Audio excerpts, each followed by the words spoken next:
5 public sector unions are taking government to court over 2020 wage increases.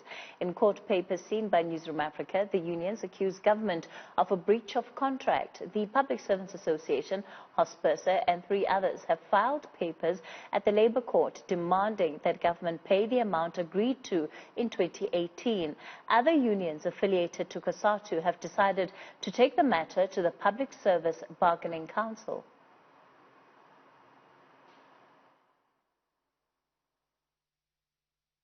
Unions representing teachers, nurses and other public servants say they are ready to battle government in court over this year's salary increases. 5 trade unions have come together to take government to task over what they call a breach of contract. The unions, which includes the Public Servants Association, the National Teachers Organization of South Africa, the South African Teachers Unions and the National Teachers Union, have filed papers at the Labour Court. They argue that it will be a waste of time to take the dispute to the Public Service Bargaining Council because all the parties agree on the amounts negotiated in 2018. But government has since told the unions that it cannot afford the agreed increases due to a massive budget deficit of 30 billion rand. Government is proposing that employees on level 1 to 8 get an increase of 4.4%. Those on level 9 and above would get no increase.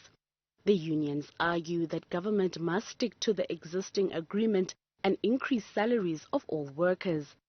The 2018 agreement stipulates increases of between 4.4% and 5.4% at different levels. The unions say its members have a contractual right to have their salaries increased. Meanwhile, COSATU-linked unions are preparing to take the fight to the Public Service Bargaining Council this week. Well, let's discuss this further. We're joined by Reuben Maleka. He's with the Public Servants Association. Reuben, good evening. It seems that this fight now is going to end up in court, but there are some very serious questions around the issues which you're raising. And we've been having this conversation for pretty much the entire year since the finance minister tabled his first budget. Government has said that they don't have the money to fund what you're asking for. How do you think it's going to happen in spite of what the added pressure of COVID-19 has done? Thank you, Cathy. First of all, we must know that this resolution was signed in 2018. And at the time of the signing of this resolution, we had that anticipation that the government is ready and they have got a budget that will be catering the 3-year agreement. So coming to 2020, when government came to us and said that they cannot afford to continue to pay the resolution 1 of 2018, we asked one question to say, but I mean, the reason why we enter in this kind of resolution is to ensure that government is able to budget. And as we know, Cathy, the last year, Auditor General only made that government has mismanaged about 68 billion rand. And in this instance, government wants to save 38 billion rand. Just weigh up. If you can't manage 68 billion rand and you want to save 38 billion rand, it can never be at the cost of public servants. We are talking here about nurses. We are talking about doctors, prosecutors, police officers, teachers, people that can always year in, year out, they see that government misuse money, there's mismanagement of funds. So why would you even trust that even if we sacrifice, that next year it won't be the same thing, that O General comes and say that there's a mismanagement of funds. So it cannot be at the expense of public servants. Hence we are saying we have a contractual right. It has been agreed in the resolution. Therefore, it's time that we get what we deserve in terms of our contract. Sure. And you know, I wonder, because the situation that the finance minister is expected to paint on Wednesday is going to be a grim one. We know that coming out of the NEDLAC meetings already, he's already said that the economy is going to contract by about -4%. That's about, minus 14%. That's the increase in the government debt. So it doesn't look like there's going to be additional money coming into the current budget. There doesn't seem to be a way of bringing new money. Does that at all weigh into your considerations? Look, first of all, Cathy, we don't want to create, a serious crisis for the state, because, as you know, we've got a legislated public body, which is the Public Service Coordinating Bargaining Council, PSEBC, where the Act tells us that if we want to negotiate issues of matters of mutual interest, you must go there, and when you have agreed on them, then it becomes a right of us as public servants to say that we deserve to be paid.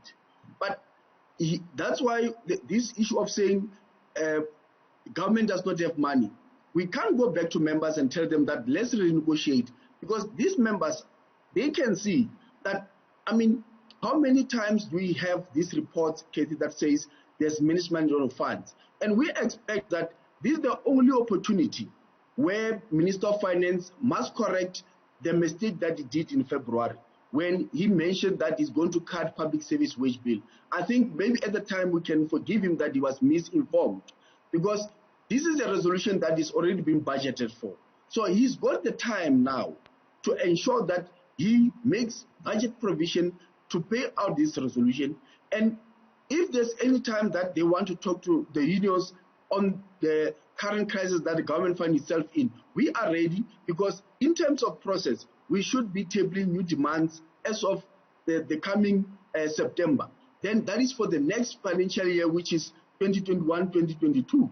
And we are ready to go and listen to say what is it that they are saying in terms of government affordability. But at this point in time, given the situation, we don't believe that public servants are going to be the scapegoat to try and salvage the troubles that the minister has, because simply we believe that we are being blackmailed. We need to understand that we have a contract with the state, it must be honored. Sure.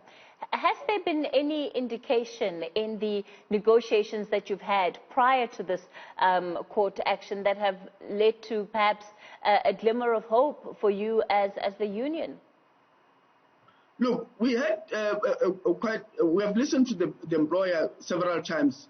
Actually, they came to the PSEBC 2 days before the previous budget speech, and they came there to say that they can't afford to pay the resolution. And we sent them begging. We said, no, it can't happen. And they came back again after the budget speech to say that they want to give our members who are level 1 to 7 4.4%. And they are not even giving them 4.4%, because in that 4.4%, they also include the pay progression of 1.5% that comes annually. And they are saying all other levels get 0%. And that obviously, that's one thing that we can't afford, and the members cannot afford. Everybody is in trouble. As we speak right now, you know that in the coming month, the petrol price is going up by R1.56. We have seen electricity hikes. We have seen the food price has gone up. So it's just a cost also to us as public servants. And the only way to make sure that we also ensure we are able to have affordability, we need to be getting an adjustment that we have agreed to in 2018. And that's why we can't back down on our adjustment that is due and supposed to have been paid in 1 April this year. That's why we headed to court to ensure that we enforce our constitutional right with the employer and they pay what is due to us as public servants. And I'm wondering, Reuben, are the courts the only mechanism that you're going to be using here, or is it likely that we're going to see a strike in the public sector sometime soon? At this point in time, we don't anticipate any strike, because we believe that where there's a right, you have to enforce it. We know that our colleagues from such unions have gone to the PSEBC process. I believe that they are going to arbitration. But you can anticipate that even if the arbitrator rules in their favor, it will end up in court. So that's why we felt that it is not going to be something that you can just go to the PSEBC and start arbitrating and conciliating, because you've got the right. And it is just a long drive that the concerned unions are taking, where they should have gone with us to the court. But we believe that perhaps they've got other way to resolve it. But end of the day is that the percentage would not change. Even if there's a process that they follow, we expect that there would not be any percentage change to the resolution. So if there's no percentage change, the expectation is that the employer would not implement. So the same thing happens. They will also end up in court. That's why at this point in time, we felt that we are not going to continue negotiating what we have. We are going to enforce it because it's a contractual right. Yes, of course, come September, when we make new demands for the next financial year, yes, we can expect fireworks. We can expect that members will give a mandate to strike, but that we can't anticipate. We believe that at the time, the employer will be ready for us to negotiate with us for the next financial year.